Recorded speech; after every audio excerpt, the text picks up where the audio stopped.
So I'm having a chat with Clem Burke. How are you?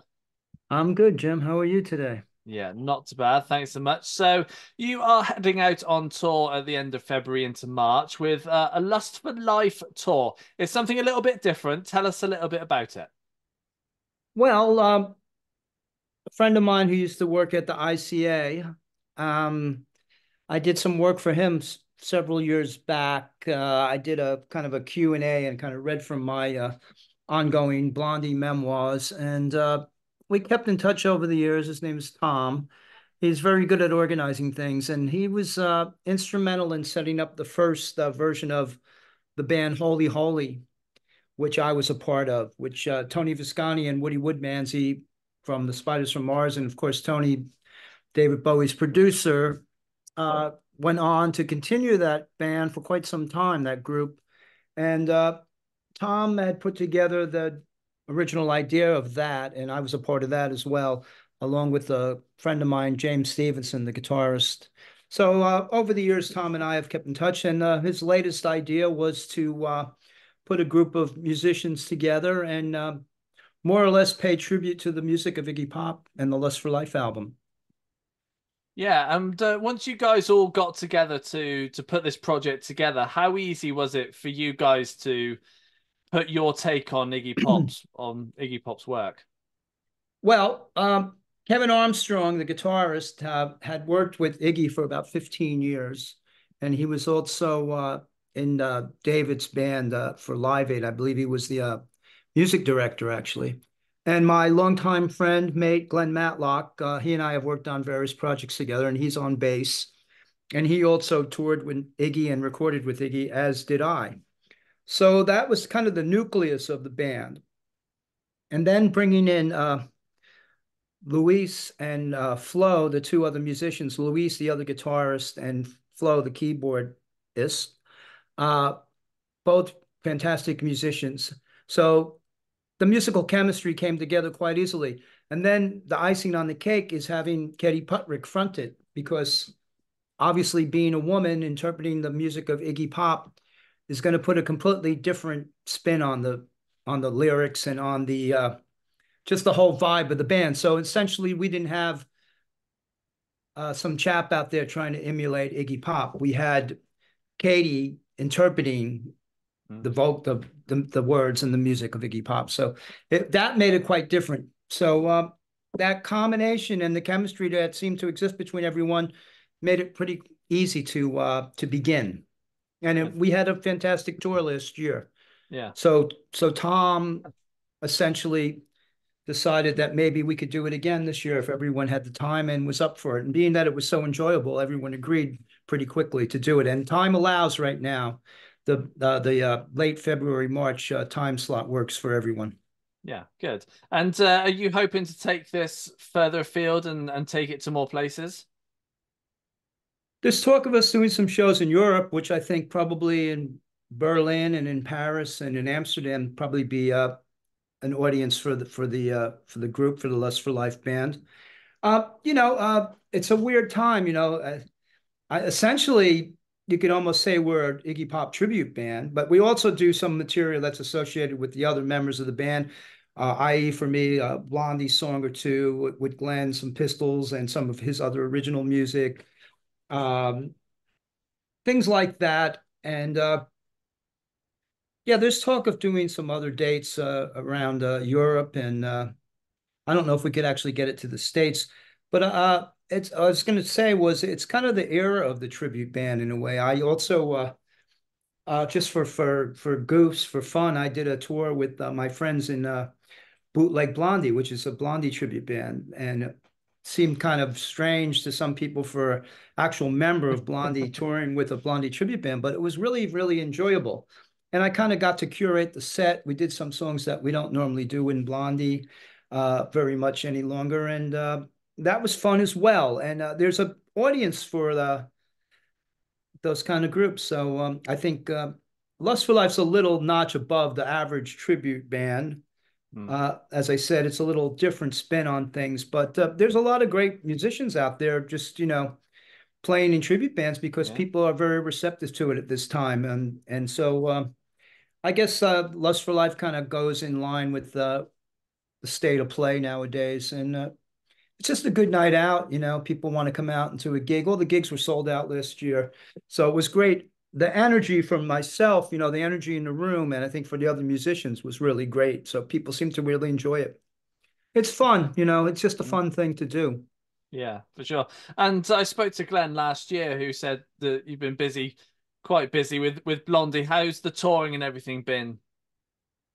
Well, we had a great 2023. I mean, Mm, we played Glastonbury on the final day on the main stage right before Elton John.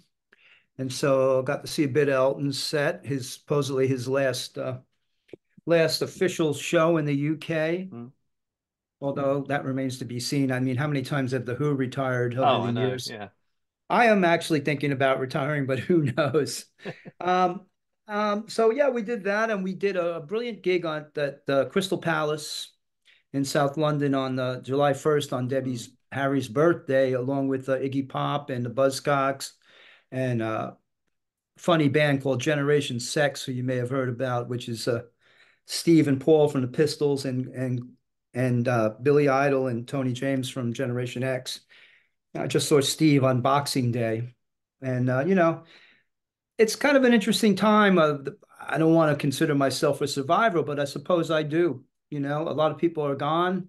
Uh, when Townsend put out a book called Horse's Neck, and there was a poem in there about how he considered himself a survivor, and in light of Keith Moon's passing and things like that. At the time, I never really thought of Pete like that, but it's a pretty rigorous rock and roll roller coaster in a lot of ways, and there's a lot of pitfalls. And to get to the age that a lot of people are nowadays and still playing and performing and having people turn out for it, it's quite an interesting phenomena. Of course, the Stones set that template, in comparing themselves to people like John Lee Hooker or et cetera, people like that. But it's really funny to think that probably the highest on the list of non-survivors would have been Iggy Pop and Keith Richard, and they're both thriving. It's kind of yeah. funny. So I'm just trying to enjoy myself, really just doing it for the love of the music. It's very well organized, the Lust for Life tour. It's a great, as I mentioned, a great group of people. We have some fun, a couple of nice dinners, curry here and there, and it's just I mean, I like to continue to play music, and being a drummer, I need to work with other people. I can't really Mm, go out and do solo shows. So I always like to find a collection of other musicians that are nice people and great players and fun to work with. So I found that with Lust for Life. So yeah. looking forward to the tour. And I love being in the UK. I love touring around in the van. The distances are so short. It's very different from Mm, being in the States where, you can't really play in another, you play in Bristol and then, you play in Manchester or you play in Liverpool and you play in Manchester, they're an hour apart, but you can mm, do both. In the States, you can't really do that. The distances are longer, the drives are longer. So it's much more leisurely touring in the UK and the services are a lot better than in the US. So the whole world's upside down. I think the food is much better in the UK than it is in the States at this point, which never would have been expected. The world's upside down. that's good to know. That's good to know. And you Um, have nice teeth. well, thanks. I'll take that personally. Um, Okay. now you've had a few projects on the go. You've mentioned a few of them there. I checked just before the interview that 6 years ago we last had a chat because you were doing the Oh, project with the Terraways. What projects have you oh. got on the go at the moment aside from the ones you mentioned? Well, just backing up for a minute, I just did a little UK tour with the Tiraways. Mm, We put an album out last year called For Our Next Trick, and it was produced by a great friend and producer, Ed Stasium, who's worked with the Ramones and the Talking Heads, and he produced that fabulous album by Living Color, and that's track Cult of Personality. And so Ed came in, and during lockdown, we recorded an album at Village Recorders in West LA with the Tearaways.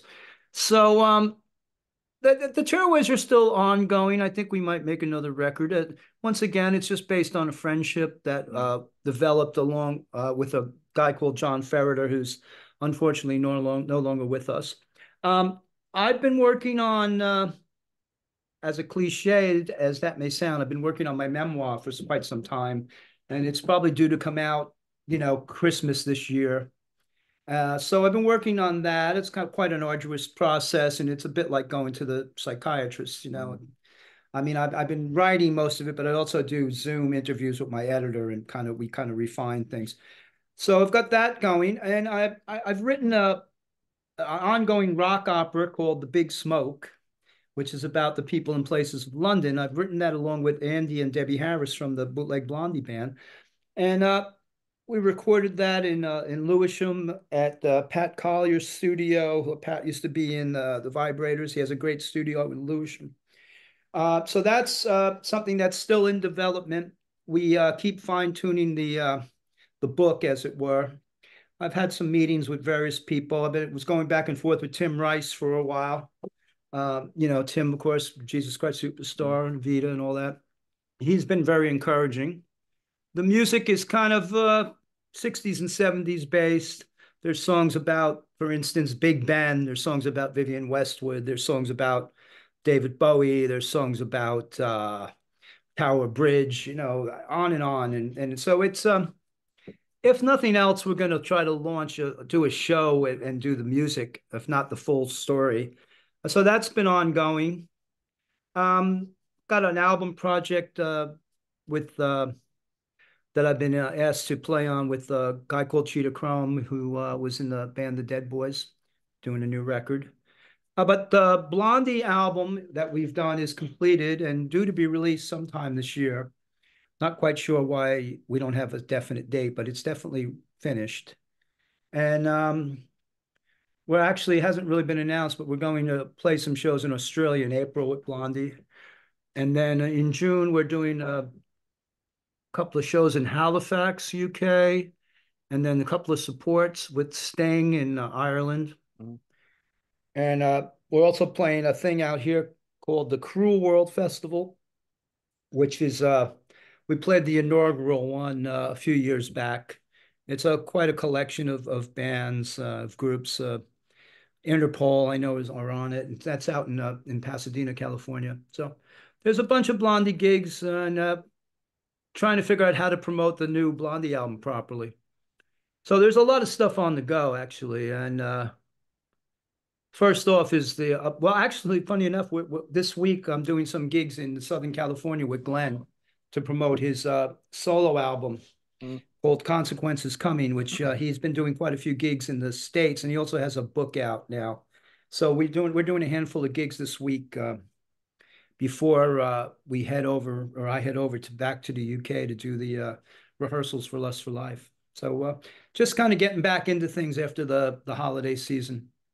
A busy year ahead then.